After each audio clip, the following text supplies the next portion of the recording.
Hello students of class 11। আমরা একটা খুব গুরুত্বপূর্ণ ব্যাপারে আলোচনা করব। তোমরা জানো ইতিমধ্যেই উচ্চ মাধ্যমিক শিক্ষা সংসদ থেকে ক্লাস 11 এবং 12-এর সিলেবাস যে কোন পরিমাণ কমছে সেটা নিয়ে তারা বলেই দিয়েছে যে 2021 সালের উচ্চ মাধ্যমিকের জন্য তারা যতটা পরিমাণ সিলেবাসকে রিডিউস করেছিল কিংবা কিছু টপিককে বাদ দিয়েছিল সেই একই পরিমাণই থাকছে। ইভেন কোয়েশ্চেন প্যাটার্নও 2021-এর উচ্চ মাধ্যমিক এবং একাদশ শ্রেণীর বার্ষিক পরীক্ষার জন্য যা ছিল তাই থাকছে। তো সেইটা নিয়ে আমি একটু আলোচনা করে নেবো এই ভিডিওতে। স্পেশালি একাদশ শ্রেণীর যারা 2022 সালে পরীক্ষা দেবে তাদের উদ্দেশ্যেই বলছি। তো আমি অলরেডি একটা ভিডিও আপলোড করেছিলাম কিছুদিন আগে, সেটা হচ্ছে ক্লাস 11-এর ফিজিক্সের সিলেবাস এবং কোয়েশ্চেন প্যাটার্ন নিয়ে। তো সবচেয়ে ইন্টারেস্টিং ব্যাপার হচ্ছে যে উচ্চ মাধ্যমিক অর্থাৎ ক্লাস 12-এর 2021 সালে যা প্যাটার্ন ছিল সেটা 2022-এও তাই থাকছে, কিন্তু তাদের প্যাটার্ন 2020 সাল অবধি এইচএসে যা ছিল তার থেকে কিন্তু আলাদা। সেই জন্য তাদেরকে কোয়েশ্চেন প্যাটার্ন নতুন করে একটু আয়ত্ত করতে হচ্ছে। কিন্তু তোমাদের ক্ষেত্রে অর্থাৎ ক্লাস 11-এর অ্যানুয়াল এক্সামিনেশনের জন্য কোয়েশ্চেন প্যাটার্নের কিন্তু কোনো রকম কোনো পরিবর্তন হয়নি। অর্থাৎ কোয়েশ্চেন প্যাটার্ন যা ছিল, যে ইউনিট থেকে যা যা আসার কথা সেগুলোর কিন্তু কোনো রকম পরিবর্তন হয়নি। তো সেটা নিয়ে প্রথম একটু আলোচনা করে নেব, কারণ কোয়েশ্চেন প্যাটার্ন যা ছিল আগে এখনো কিন্তু তাই থাকছে। তো আমি একটু মনে করিয়ে দিই, তোমাদের নিশ্চিত মনে আছে, তবুও যদি আমরা ইউনিট ওয়াইজ একটু ভাগ করে নিই, আর এইদিকে আমরা কোন কোন ইউনিট থাকছে আর এখানে কি কি প্রশ্ন থাকছে যদি আমরা এমসিকিউ, আর তোমরা জানো ভিএসএকিউ থাকে আমাদের, সেগুলো সব 1 নম্বরের গুলো, এগুলো সব 1 নম্বরের গুলো, এগুলো 1 নম্বরের গুলো। এসএকিউ টাইপ 1 থাকে যেগুলো 2 মার্কসের হয়। আর এসএকিউ আমি তোমাদেরকে বলবো যে তোমরা অলরেডি যে ভিডিওটা আপলোড করা হয়েছে একাদশ শ্রেণীর কোশ্চেন প্যাটার্ন নিয়ে সেটা দেখে একবার, তাহলে সুবিধা হবে আরো তোমাদের। আর লং অ্যান্সার টাইপ থাকে যেটা হচ্ছে 5 মার্কসে, সেটা তারপরে আমাদের টোটাল মার্কসটা সেখানে চলে আসে। তো এটা হচ্ছে আমাদের নর্মাল প্যাটার্ন। এই প্যাটার্ন 2020 সাল অবধি ছিল, 2021-22-এর জন্য কিন্তু প্যাটার্নের পরিবর্তন নয়। কারণ হচ্ছে পরিষ্কার বলা রয়েছে যে ক্লাস 11-এর কিছু সাবজেক্টের কিন্তু কোয়েশ্চেন প্যাটার্ন পরিবর্তন হয়নি। তোমরা নোটিফিকেশনগুলো West Bengal council of higher secondary এডুকেশনের যদি সার্কুলারগুলো পরপর চেক করো লাস্ট ইয়ারে, আর 2021-এর ইনিশিয়াল পার্টে যেগুলো পাবলিশ হয়েছিল সেখানে পরিষ্কার বলা রয়েছে ফিজিক্সের হোক কেমিস্ট্রির হোক এগুলো কিন্তু কোনো রকম কোশ্চেন প্যাটার্ন পরিবর্তন হয়নি। হ্যাঁ, টপিক কমেছে। তো কোন কোন টপিক কমেছে সেটা আমি একটু পরে বলছি। তো 12-এর সুবিধাটা কি, তারা চ্যাপ্টার ওয়াইজ ইউনিট ওয়াইজ বাদ দেওয়া হয়েছে, কিন্তু 11-এ কি হচ্ছে সব ইউনিটগুলোই রয়েছে কিন্তু টপিকগুলো বাদ দিচ্ছে। একটা অধ্যায়ের সব পড়তে হবে না, কিছু পড়তে হবে, তো ওই জন্য একটু কনফিউশন একটু বেশি রয়েছে 11-এর ছাত্রছাত্রীদের মধ্যে। তো তোমরা জানো আমাদের টোটাল যে থাকছে সে টোটাল থাকছে আমাদের, তোমরা জানো 9টা ইউনিটে আমাদের সিলেবাস কিন্তু টোটাল বিভক্ত হয়। ক্লাস 12-এ সেটা 10টা ইউনিট। তো এরকম আমি 9টা ইউনিট লিখে রাখলাম। তো 9টার মধ্যে আমাদের যেটা ইউনিট 1, আমি আর ডিটেলসে যাচ্ছি না, তোমরা জানো ইউনিট 1-এ একটা মাত্র অধ্যায় রয়েছে, সেটা হচ্ছে কি না যেখানে ভৌত পরিবেশ অর্থাৎ পরিমাপ নিয়ে আলোচনা করা হয়, অর্থাৎ মাত্রা বিশ্লেষণ টপিকটা রয়েছে। তো এই ক্ষেত্রে বলি যে আমাদের আগের যে প্যাটার্নটা ছিল সেই ক্ষেত্রে হচ্ছে কি, আমি আগে বলে দিই কোন ইউনিটে কি রয়েছে। তো ইউনিট 1-এ একটাই চ্যাপ্টার, সেটা হচ্ছে মাত্রা বিশ্লেষণের যে চ্যাপ্টারটা রয়েছে পরিমাপ চ্যাপ্টার সেটা। ইউনিট 2 হচ্ছে কাইনেমেটিক্স, অর্থাৎ এখানে দুটো চ্যাপ্টার থাকছে, সেটা হচ্ছে একমাত্রিক গতি এবং ভেক্টর, দুটো খুব গুরুত্বপূর্ণ এবং ক্রুশিয়াল চ্যাপ্টার। ইউনিট 3-তে আমাদের রয়েছে মোট 3টে চ্যাপ্টার, একটা হচ্ছে প্রথম নিউটনের গতিসূত্র, তারপরে ঘর্ষণ, এবং লাস্ট যেটা হচ্ছে সেটা আবর্ত গতি কিংবা বৃত্তীয় গতি আমরা বলি। ইউনিট 4 একমাত্র চ্যাপ্টার, সেটা হচ্ছে ওয়ার্ক পাওয়ার এনার্জি কিংবা আমাদের যেটাকে বলি কার্য শক্তি কিংবা ক্ষমতাও বলতে পারো রয়েছে, যেহেতু সেখানে একটাই চ্যাপ্টার। আর ইউনিট 5-এ দুটো চ্যাপ্টার থাকে, স্থিতিবিজ্ঞান এবং দৃঢ়বস্তুর ঘূর্ণন কিংবা দৃঢ়বস্তুর গতি যাই বলা না কেন, দৃঢ়বস্তুর ঘূর্ণন বলাটাই উচিত হবে। তো সেখানে দুটো চ্যাপ্টার। ইউনিট 6-এ একমাত্র বড় চ্যাপ্টার, সেটা হচ্ছে মহাকর্ষ।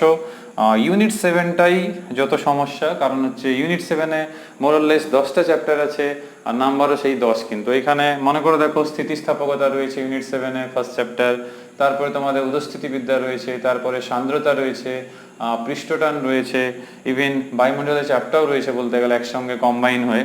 তারপরে রয়েছে থার্মোমিতি রয়েছে, কঠিনের প্রসারণ রয়েছে, তরলের প্রসারণ রয়েছে, গ্যাসের প্রসারণ রয়েছে, ক্যালোরিমিতি রয়েছে, অবস্থার পরিবর্তন রয়েছে। কিন্তু মনে রাখবে ইউনিট 7-এ কিন্তু তাপ সঞ্চালনটা নয়, তাপ সঞ্চালন বাদে বাকি যতগুলো বললাম সেইগুলো হচ্ছে ইউনিট 7-এ। ইউনিট 8-এ হচ্ছে 3টে অধ্যায়, এটা খুব গুরুত্বপূর্ণ কারণ 3টে অধ্যায় মিলে প্রায় 10 নাম্বার, 10 নাম্বারই থাকে। ইউনিট 8-এ 3টে অধ্যায়ের মধ্যে প্রথম হচ্ছে তাপ সঞ্চালন, দ্বিতীয় হচ্ছে আমাদের গ্যাসের গতিতত্ত্ব, তার আগে রয়েছে তাপ গতিবিদ্যা, অর্থাৎ তাপ সঞ্চালন, তাপ গতিবিদ্যা এবং গ্যাসের গতিতত্ত্ব, এই 3টে অধ্যায় মিলে হচ্ছে 8ম ইউনিট। আর 9ম ইউনিট হচ্ছে অসিলেশন অ্যান্ড ওয়েভস, যেখানে কম্পন এবং তরঙ্গ নিয়ে টোটাল আলোচনা। এখানে মোট 6টা চ্যাপ্টার রয়েছে, তোমরা জানো। সরল দোলগতি রয়েছে, তারপরে তোমাদের মনে করে দেখবে কম্পন রয়েছে, ইভেন তরঙ্গ গতি রয়েছে, ইভেন তরঙ্গের উপরিপাত রয়েছে, ইভেন মনে করে দেখো ডপলারের ক্রিয়াও রয়েছে। তার মানে মোট 6টা চ্যাপ্টার সেখানেও কিন্তু রয়েছে। তো 6টা চ্যাপ্টার মিলেও কিন্তু সেই 10 নম্বরই থাকছে। তো অতগুলো ইউনিটে প্রশ্নের ডিস্ট্রিবিউশনটা কেমন রয়েছে, নাম্বারের ডিস্ট্রিবিউশনটা, সেটা আমি অলরেডি একটা ভিডিও আপলোড করেছি। তবুও যেহেতু ডিসকার্ডেড সিলেবাসের সঙ্গে এটাকে আমি রিলেট করতে চাইছি, কিংবা কোথায় কি বাদ কি প্রিপারেশনের সময় মাথায় রাখতে হবে সেটা একটু বলতে চাইছি, সেই জন্য আমি এটা আবার করে নতুন করে লিখছি। তো এইখানে এগুলো আর বলছি না, যেহেতু অলরেডি একটা ভিডিওতে বলা রয়েছে, শুধু আমি লিখে দিচ্ছি। তাহলে এইগুলো আছে, আমি তারপরে শেষে বলছি। তাহলে দেখো সবচেয়ে প্রথমে ফার্স্ট চ্যাপ্টার থেকে ইউনিট 1 থেকে একটা এমসিকিউ, ইউনিট 2 দুটো চ্যাপ্টার মিলে দুটো এমসিকিউ। আর দুটো চ্যাপ্টার মানে দুটো চ্যাপ্টার থেকে এক একটা থাকবে, ওরকম কোনো বাধ্যতা নেই, একটা চ্যাপ্টার থেকেও দুটো থাকতে পারে। ইউনিট 3 তিনটে চ্যাপ্টার মিলিয়ে দুটো এমসিকিউ, একটা থেকেও দুটো থাকতে পারে, এরকম কোনো গ্যারান্টি কিন্তু নেই। ইউনিট 4 একটাই চ্যাপ্টার, সেইখান থেকে দুটো এমসিকিউ। ইউনিট 5 এর দুটো চ্যাপ্টার, কোনো এমসিকিউ নেই। ইউনিট 6 এর মহাকর্ষ থেকে একটা এমসিকিউ, তারপরে স্থিতিস্থাপকতা থেকে অবস্থার পরিবর্তনের অবধি মিলিয়ে দুটো এমসিকিউ। তারপর গ্যাসের গতিতত্ত্ব, তাপ গতিবিদ্যা, তাপ সঞ্চালন মিলে হচ্ছে দুটো এমসিকিউ। আর শব্দ অর্থাৎ অসিলেশন আর ওয়েভস যে গ্রুপটা, সেখান থেকে হচ্ছে দুটো। তো যদি তোমরা মিলিয়ে দেখো 2, 3, 5, 7, 8, এদিকে 6, তার মানে 14 নাম্বার। তার 14টা এমসিকিউ থাকে, তোমরা জানো, সেটা মিলে গেছে। ভিএসএ কিউ 4টে থাকে, তার মধ্যে কয়েকটা অথবা থাকে, দুটো কিংবা তিনটে। তো সেটা কোথা থেকে থাকে? ওই মাত্রা চ্যাপ্টার থেকে থাকে, কারণ এই চ্যাপ্টারগুলো থেকে কোনো 2 নাম্বার, 3 নাম্বার কি 5 নাম্বার প্রশ্ন থাকে না। এখান থেকে মোট থাকে 2 নাম্বার, সেটাও দুটোই 1 নম্বরের প্রশ্ন, দুটোই সাধারণত অ্যাপ্লিকেশন টাইপের প্রশ্ন, অর্থাৎ নিউমেরিক্যাল টাইপের প্রশ্ন থাকে। আর এই ক্ষেত্রে 1 নম্বরের ভিএসএ কিউ একটা থাকে, এটা স্কেলার ভেক্টর কিংবা একমাত্রিক গতি থেকে রিলেট করা থাকে। থার্ড হচ্ছে লস অফ মোশন, অর্থাৎ আমাদের এখানে যে নিউটনের গতিসূত্র, ঘর্ষণ এবং আবর্ত গতি কিংবা বৃত্তীয় গতি, এখান থেকে কোনো 1 নম্বরে ভিএসএ কিউ থাকে না। কার্যশক্তি থেকেও থাকে না, দৃঢ় বস্তুর ঘূর্ণন থেকেও থাকে না, মহাকর্ষ থেকেও থাকে না। থাকে কোথায়? 1 নম্বরের এই যেখানে পদার্থের যে অবস্থা, অর্থাৎ যে প্রপার্টিজ অফ ম্যাটার রয়েছে, সেখানে থেকে একটা প্রশ্ন থাকে, যেখানে স্থিতিস্থাপকতা থেকে তাপ সঞ্চালনের আগে অবধি। তো এখান থেকে কোনো প্রশ্ন থাকে না। আর শব্দ থেকে একটা থাকে, অর্থাৎ শব্দের যে 6টা অধ্যায় সেখান থেকে। তাহলে এখান থেকে লক্ষ্য করে দেখো মোট কিন্তু হচ্ছে 4 মার্কস। তাহলে এটা হচ্ছে সেই শর্ট কোশ্চেন যে পার্টটা, এটা হয়ে যাচ্ছে। আর এসএ কিউ যেটা 2 মার্কসে, সেটা কোথায় কোথায় থাকে না, এসএ কিউ 2 মার্কসের মধ্যে হচ্ছে ফার্স্ট থেকে তো থাকে না, স্কেলার ভেক্টর এবং একমাত্রিক গতি থেকে একটা থাকে 2 নম্বরের। তারপরে কি নিউটনের গতিসূত্র, ঘর্ষণ এবং বৃত্তীয় গতি থেকে একটা থাকে। তারপরে আমাদের কার্যশক্তি থেকে থাকে না, দৃঢ় বস্তুর ঘূর্ণন থেকে থাকে না, মহাকর্ষ থেকেও থাকে না, কিন্তু স্থিতিস্থাপকতা থেকে তাপ সঞ্চালনের আগে অবধি সেখান থেকে একটা থাকে। আমাদের তাপ গতিবিদ্যা, তাপ সঞ্চালন এবং গ্যাসের গতিতত্ত্ব মিলে একটা থাকে। আর শব্দ থেকে কিন্তু একটা থাকে। তাহলে যদি দেখো লক্ষ্য করে, টোটাল হচ্ছে কিন্তু 10 মার্কস। তাহলে এখানেই দেখো হয়ে যাচ্ছে কিন্তু 28 মার্কস হয়ে গেল। এবার আসা যাক 3 নম্বরের, কারণ 3 নম্বরের মোট আমাদের থাকে 27 নাম্বার, আর 5 নম্বরের মোট থাকে 15 নাম্বার। আর এইখানে কিন্তু টোটাল হতেই হবে 70 মার্কস। যেহেতু থিওরি হচ্ছে 70 মার্কস, প্র্যাকটিক্যাল হচ্ছে 30 মার্কস। প্র্যাকটিক্যালও কিন্তু সিলেবাস রিডিউস হয়েছে 2021-এর বার্ষিক পরীক্ষা 11 শ্রেণীর জন্য যা ছিল তাই।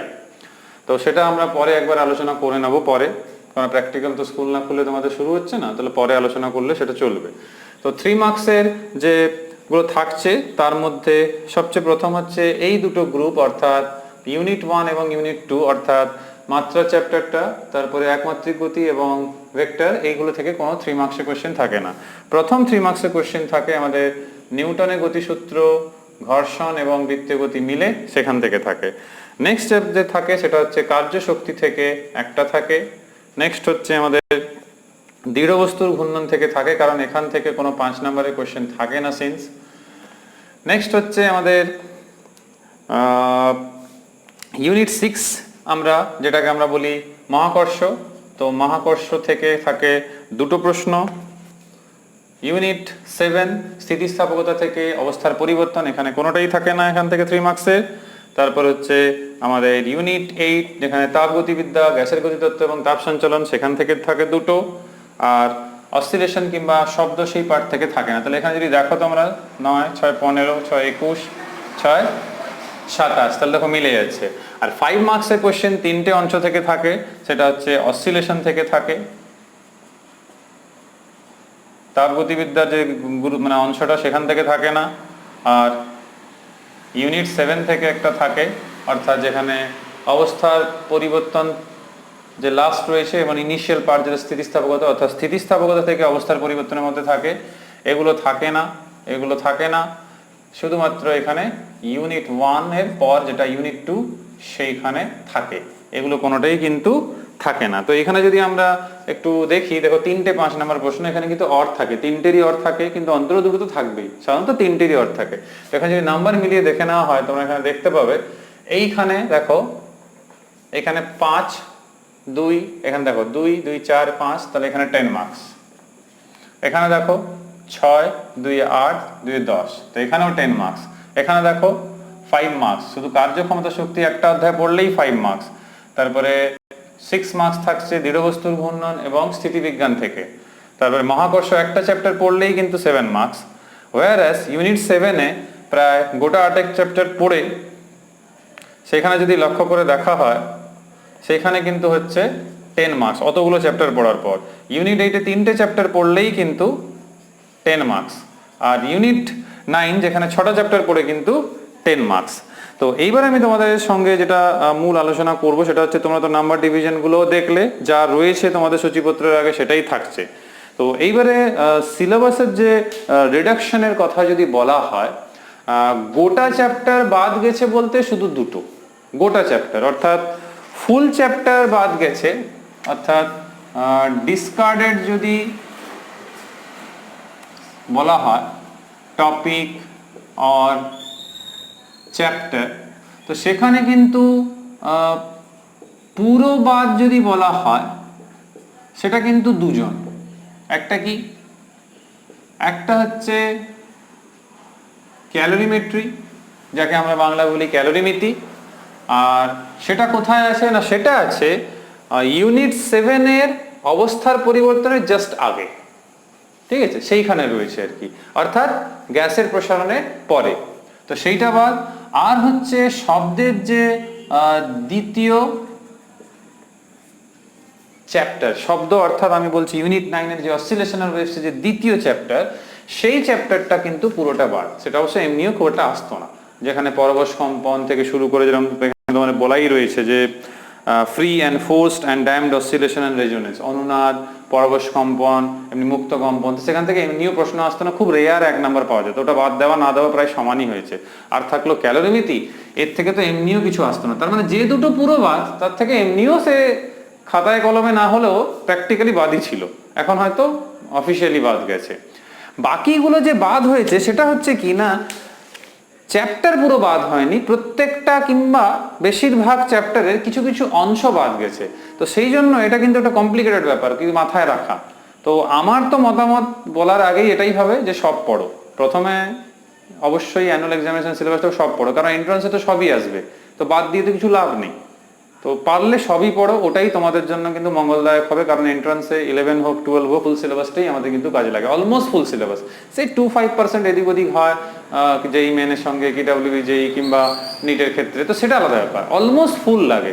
তো ওই জন্য এক একটা চ্যাপ্টার থেকে এক একটা টপিক বাদ দেওয়া খুব কিন্তু জটিল হবে। যেরকম একটা ছোট্ট এক্সাম্পল দিই, ফার্স্ট যে চ্যাপ্টার আমাদের যে ভৌত বিশ্ব এবং পরিমাপ, সেখানে মাত্রা বিশ্লেষণ একটা গুরুত্বপূর্ণ টপিক। যে স্টুডেন্ট মাত্রা বিশ্লেষণটা ভালো করে না শিখবে সে অন্যান্য চ্যাপ্টার কিংবা ফিউচারে কিংবা 12-এ সে কি করে পড়াটা এগিয়ে নিয়ে যাবে। আর আমাদের কি বলা আছে সিলেবাস বাদ দিয়ে রিডাকশনে, ডাইমেনশন অ্যানালাইসিস এন্ড অ্যাপ্লিকেশন বাদ। এবার ভাবো ডাইমেনশন অ্যানালাইসিস বাদ দিলে আমাদের সব চ্যাপ্টারে কিছু না কিছু মাত্রা বের করা তো আছে। যেরকম ধরো তাপ সঞ্চালন পড়বো, সেখানে আমাদের তাপ পরিবাহিতাঙ্কের একক মাত্রা সবই লাগবে। সান্দ্রতা পড়বো, সান্দ্রতাঙ্কের মাত্রা লাগবে। স্পৃষ্টটান পড়বো, সেখানে লাগবে। তো সব চ্যাপ্টারে তো ভৌত রাশি রয়েছে, তার তো মাত্রা থাকবেই। তো এটা বাদ দিয়ে কিছু লাভ নেই। তো আমি ওই জন্য বলবো তোমাদের কিন্তু পড়তে হবে। তাহলে ইউনিট 1-এ বাদ বলছে ডাইমেনশন অ্যানালাইসিস অ্যাপ্লিকেশন, আমি কিন্তু বলবো এটা বাদ দিও না, বাদ দেওয়া থাকলেও দিও না, কারণ এটা ছাড়া পড়া কিন্তু ফিজিক্সে কিছুই এগাবে না। ইউনিট 2-তে বাদ দিতে যেটা বলেছে একমাত্রিক গতি, অর্থাৎ first chapter unit 2 motion in a plane, অর্থাৎ সমতলে কোনো বস্তুর গতি, cases of uniform velocity uniform acceleration, অর্থাৎ সমতরণ, অর্থাৎ ইউনিফর্ম একটা অ্যাসেলারেশন নিয়ে যাচ্ছে, সমতরণ কিংবা সমবেগে গতিশীল বস্তুকণার যে গতি সেগুলো বাদ দিতে বলছে। তো এটা বাদ দেওয়ার সেরকম কিছু নেই, কিছু গ্রাফ আছে, কিছু অঙ্ক আছে। তো আমার মনে হয় এটাকে বাদ না দিলেই ভালো হয়। এখানে অনেক কিছু আছে যেগুলো বাদ না দেওয়াই মনে হয় ভালো হবে। নেক্সট হচ্ছে ভেক্টরে বাদ দিয়েছে প্রাস। তো এটা গুরুত্বপূর্ণ জিনিস ভেক্টরে, সেটা বাদ দিয়ে দিয়েছে। তো প্রাসের গতি বাদ দিলে খুবই বিপদে পড়বে। এন্ট্রান্সে প্রাসের গতি একটা গুরুত্বপূর্ণ টপিক, প্রাস তো আমার মনে হয় অবশ্যই পড়া উচিত। তো আমি সাজেস্ট করবো তোমাদেরকে দুটো টপিক যে বাদ বললো পরপর, এগুলো কিন্তু পড়ো। নেক্সট হচ্ছে আর কিছু বাদ দেয়নি কিন্তু ভেক্টরে, শুধু অফিসিয়ালি বাদ দিয়েছে প্রাসের গতি। ইউনিট 3-তে 3টে চ্যাপ্টার রয়েছে, নিউটনের গতিসূত্র, সেখান থেকে কিছু বাদ নেই, ঠিক আছে। সেটা বরং শর্ট চ্যাপ্টার ছিল, সেখানে বিরাট কিছু গুরুত্বপূর্ণ ছিল না, সেখানে কিছু চাইলে বাদ দেওয়া যেত।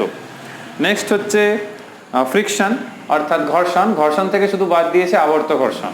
তো সেখান থেকে সেরকম কিছু প্রশ্ন হতো না, শুধু আবর্ত ঘর্ষণের সুবিধে অসুবিধেই প্রশ্ন ছিল। তো সেই একটা ছোট্ট টপিক বাদ ঘর্ষণ থেকে, সেটা হচ্ছে শেষের দিকে, সেটা হচ্ছে আবর্ত ঘর্ষণ। নেক্সট হচ্ছে ইউনিট 4, অর্থাৎ কার্যশক্তি ক্ষমতা। নাম্বার সেটাই থাকবে, প্যাটার্নও তাই থাকবে, টপিক শুধু বাদ সেখান থেকে যেটা গেছে যে নন কনজারভেটিভ ফোর্স, অর্থাৎ অসংরক্ষী বল, অর্থাৎ সংরক্ষী বল আছে কিন্তু অসংরক্ষী বলটা বাদ।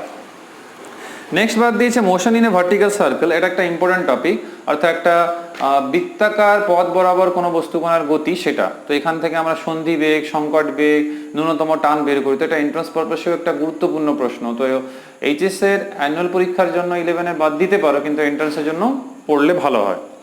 নেক্সট হচ্ছে elastic and inelastic collision in 1 and 2 dimension. তো 2 ডাইমেনশনের খুব বেশি প্রবলেম আমাদের থাকতো না, অ্যাপ্লিকেশন কিছু থাকতো, থিওরি আকারে খুব একটা থাকতো না। কিন্তু এই যে স্থিতিস্থাপক এবং স্থিতিস্থাপক যে সংঘর্ষে কিছু প্রমাণ রয়েছে আমাদের সিলেবাসে, সেটা অ্যানুয়াল এক্সামিনেশন এমনি ইম্পর্টেন্ট ছিল, সেটা বাদ দিয়ে দিয়েছে। তো অ্যানুয়ালের জন্য বাদ দিতে পারো, ফর এন্ট্রান্স পারপাস করে রাখবে। ইউনিট 5-এ দুটো চ্যাপ্টার রয়েছে, স্থিতিবিজ্ঞান এবং দৃঢ়বস্তুর ঘূর্ণন।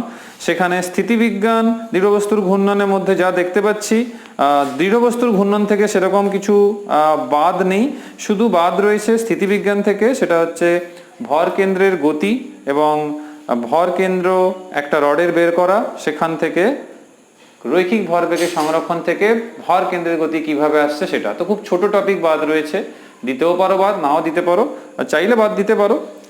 ইউনিট 6 মহাকর্ষতে পুরো অধ্যায়টাই রয়েছে, শুধু একটা ছোট্ট এক পাতাও নয়, বাদ দিয়েছে শুধু এক পাতা মতো, সেটা হচ্ছে কি জিও স্টেশনারি স্যাটেলাইট, অর্থাৎ তোমরা জানো ভূসমলয় উপগ্রহ, সেই শুধু একটা টপিক বাদ। তো সেরকম বিরাট কিছু না, এক পাতা বাদ হবে, ঠিক আছে। সব যখন পড়বে আর এক পাতা বাদ দিয়ে কি করবে। ইউনিট 7-এ তোমরা জানো গোটা 10 চ্যাপ্টার রয়েছে, সেখানে স্থিতিস্থাপকতা থেকে কিছু বাদ নেই, উদস্থিতিবিদ্যা থেকেও কিছু বাদ নেই, সান্দ্রতা থেকেও কিছু বাদ নেই, কিন্তু বাদ রয়েছে পৃষ্ঠটান থেকে। পৃষ্ঠটান থেকে বাদ যেটা রয়েছে সেটা হচ্ছে যে বিভিন্ন যে পৃষ্ঠটান, যে বিভিন্ন ড্রপগুলো কিংবা বিভিন্ন ড্রপ যে সংযুক্ত হচ্ছে, এখানে বলছে আবার বাবলসের কথা বলছে, যেরকম সোপ বাবলের কিছু নিউমেরিক্যাল টাইপের অ্যাপ্লিকেশন। আর ক্যাপিলারি রাইজ, ক্যাপিলারি রাইজ মানে হচ্ছে যে কোনো একটা ধরো কৈশিক ক্রিয়া, সেখানে জুরিনের সূত্র রয়েছে, কোনো সরু রন্ধ্র বিশিষ্ট কিংবা যার ব্যাসার্ধ খুব কম কিন্তু দৈর্ঘ্য বেশি, সেখানে তরল দিলে যে তরলের যে উদাহরণ হয়, তো সে যে এক্সপ্রেশন কিংবা সেই যে সংক্রান্ত আলোচনা, সেইটা কিন্তু বাদ দিতে বলেছে, সেটা পৃষ্ঠটানের শেষের দিকে রয়েছে। নেক্সট টপিক হচ্ছে ক্যালোরিমিতি অধ্যায় বাদ দিতে বলেছে, এমনিও কিছু আসতো না, আমি ইনিশিয়ালি তোমাদের বলেছি। তারপরে অবস্থার পরিবর্তন থেকে যে কি বাদ দিতে চাইছে বলা মুশকিল, বলতে চাইছে যে স্পেসিফিক ল্যাটেন্ট হিট ক্যাপাসিটি, অর্থাৎ হচ্ছে যে আপেক্ষিক লীন তাপ, এবারে আপেক্ষিক লিন তাপটা এটা তো বড় টপিক, অর্থাৎ আপেক্ষিক লিন তাপে বিভিন্ন ক্ষেত্রে লিন তাপের আলোচনা হবে। তো অবস্থার পরিবর্তন থেকে এমনিও অ্যানুয়াল এক্সামিনেশন কিছু আসতো না, তো তোমরা চাইলে ক্যালোরিমিতি এবং অবস্থার পরিবর্তনকে স্কিপ করতে পারো। তাপ সঞ্চালন অর্থাৎ আমাদের ইউনিট 8-এর প্রথম চ্যাপ্টার তাপ সঞ্চালন। তো তাপ সঞ্চালন থেকে 3টে গুরুত্বপূর্ণ টপিক বাদ দিয়েছে, সে 3টেই কিন্তু এন্ট্রান্সে গুরুত্বপূর্ণ। তো আমি চাইবো যে তোমরা এন্ট্রান্সের জন্য ওটা পড়ে রাখতে হবে। সেটা হচ্ছে ওয়েনের কিংবা ওয়েনস ল যাকে আমরা বলি, সে ওয়েনের সরণসূত্র, দ্বিতীয় হচ্ছে স্টিফানের সূত্র, তৃতীয় হচ্ছে নিউটনের কুলিং ল অর্থাৎ নিউটনের শীতলীকরণ সূত্র। 3টেই কিন্তু এন্ট্রান্স পারপাসে গুরুত্বপূর্ণ, 3টেই অ্যানুয়াল এক্সামিনেশন থেকে বাদ রয়েছে। অ্যানুয়ালের জন্য না পড়তে পারো কিন্তু এন্ট্রান্সের জন্য পড়বে। তারপরে এই ইউনিট 8-এ তাপগতিবিদ্যা থেকে 2টো টপিক বাদ আছে, সেটা হচ্ছে তাপীয় ইঞ্জিন অর্থাৎ যেখানে কার্নো ইঞ্জিন টপিকটা রয়েছে, আর বাদ গেছে রেফ্রিজারেটর অর্থাৎ যেটা আমরা হিমায়ক বলি। তারপরে গ্যাসের গতিতত্ত্ব থেকে যেটা বাদ রয়েছে সেটা একটা ইম্পর্টেন্ট টপিক, সেটা এন্ট্রান্সেও কাজে লাগবে, সেটা হচ্ছে ডিগ্রি অফ ফ্রিডম অর্থাৎ স্বাধীনতার মাত্রা, ওটা একটা ইম্পর্টেন্ট টপিক। তারপর হচ্ছে law of equilibrium of energy and application অর্থাৎ ল অফ ইকুইলিব্রিয়াম এনার্জি মানে হচ্ছে এখানে শক্তির সমবিভাজন নীতির কথা বলতে চাইছে, কিন্তু ওটা বলা উচিত ছিল ল অফ ইকুইপার্টিশন অফ এনার্জি বলা উচিত ছিল, ইকুইলিব্রিয়াম নয়।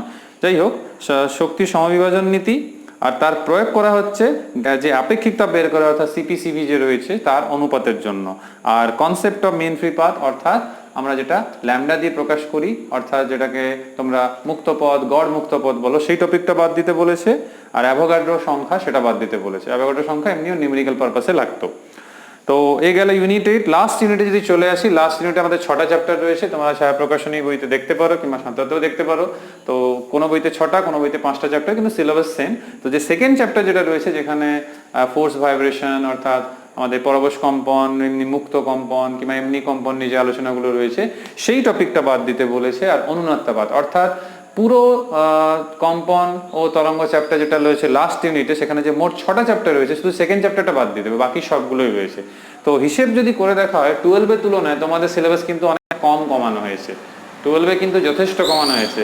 সেখানে 25টা অধ্যায়ের মধ্যে 7টা পুরো অধ্যায়টা বাদ চলে গেছে, কিন্তু সোয়ারাজ 11-এ চ্যাপ্টার পুরো বাদ বলতে মাত্র 2টো, সেটাও ছোট ছোট চ্যাপ্টার, আবার গুরুত্বপূর্ণ নয়। দ্বিতীয়ত যেগুলো টপিক বাদ দেওয়া হয়েছে সেগুলো খুব হালকা হালকা টপিকগুলো বাদ দেওয়া রয়েছে, কিন্তু লাস্ট ওটাই কথা যে 11 হোক কি 12 হোক, আমি 12কেও তাই বলেছি যে এন্ট্রান্সে সব অধ্যায়ই লাগে, ওই জন্য সবই পড়তে হবে। আমি তোমাদের এটা অ্যাডভাইস করতে পারি যে যা রয়েছে ওদের বক্তব্য অনুসারে যা সিলেবাস রয়েছে অর্থাৎ কাউন্সিলের যে পাবলিকেশন অনুসারে সেটা আগে কমপ্লিট করে নাও, তারপরে বাকি অংশটা কিন্তু কমপ্লিট করে নিও, কারণ পরীক্ষা তো এখন দেরি রয়েছে। এমনি ফেব্রুয়ারি মার্চে আগে অ্যানুয়াল এক্সামিনেশন কিংবা এইচএস এক্সামিনেশন হতো, কিন্তু আমার মনে হয় না 2022 সালে সেটাও হবে। 2022 সালে পরীক্ষা, তো কিছুটা তো পড়া শুরুও করেছো, 2-3টে অধ্যায় তো সবারই কম বেশি এখন পড়া হয়েছে। তো তোমরা ধীরে ধীরে করলে কিন্তু দেখবে, আমার মনে হয় মেবি মে জুন অব্দি পরীক্ষা কিন্তু চলেও যেতে পারে। তো তোমরা সময় এনাফ কিন্তু পাবে। আর যদি দেখা গেল যে না হ্যাঁ এপ্রিলে হয়ে যাচ্ছে পরীক্ষা, তখন দেখা যাবে, কিন্তু আগে ওদের সিলেবাসটা কমপ্লিট করে নাও, নিজেরা পড়ে যেখানে যে পড়ছো সেখানে করে, তারপরে বাকি টপিকটা কিন্তু পড়ে নেবো। কেউ যদি ভাববে যে 12-এ গিয়ে আমি টপিকগুলো পড়ে নেবো, সেই সময়টা কিন্তু পাবে না। 11-এর কাজটা 11-এই করে নেবে, 12-এর কাজটা 12-এ করবে, তাহলে এন্ট্রান্সের জন্য প্রস্তুতিতে সুবিধা হবে। আশা করি আমি তোমাদের বোঝাতে পারলাম যে কাউন্সিলের বক্তব্য কি রয়েছে, তোমাদের প্ল্যানটা কি হবে, কিভাবে অ্যাপ্রোচ করবে। তো এই অ্যাপ্রোচটা নিয়ে তোমরা চেষ্টা করতে পারো। আর আমরা যেভাবে অন্যান্য অধ্যায় নিয়ে আলোচনা করছি অন্যান্য ভিডিওতে, সেই আলোচনাগুলো চলবে। সবাই সুস্থ থেকো, সাবধানে থেকো, মন দিয়ে পড়াশোনা করো। এই কঠিন পরিস্থিতি থেকে সবাইকে বেরোতে হবে। সবচেয়ে ভালো রাস্তা এটাই যে পড়াশোনায় নিজের মনটাকে ডাইভার্ট করা, তাহলে দেখবে পড়াশোনাটাও বেশ ভালো হবে। তো সবাই সুস্থ থাকবে, সাবধানে থাকবে। পরের ভিডিওতে তোমাদের সঙ্গে আবার দেখা হচ্ছে। Till then, by.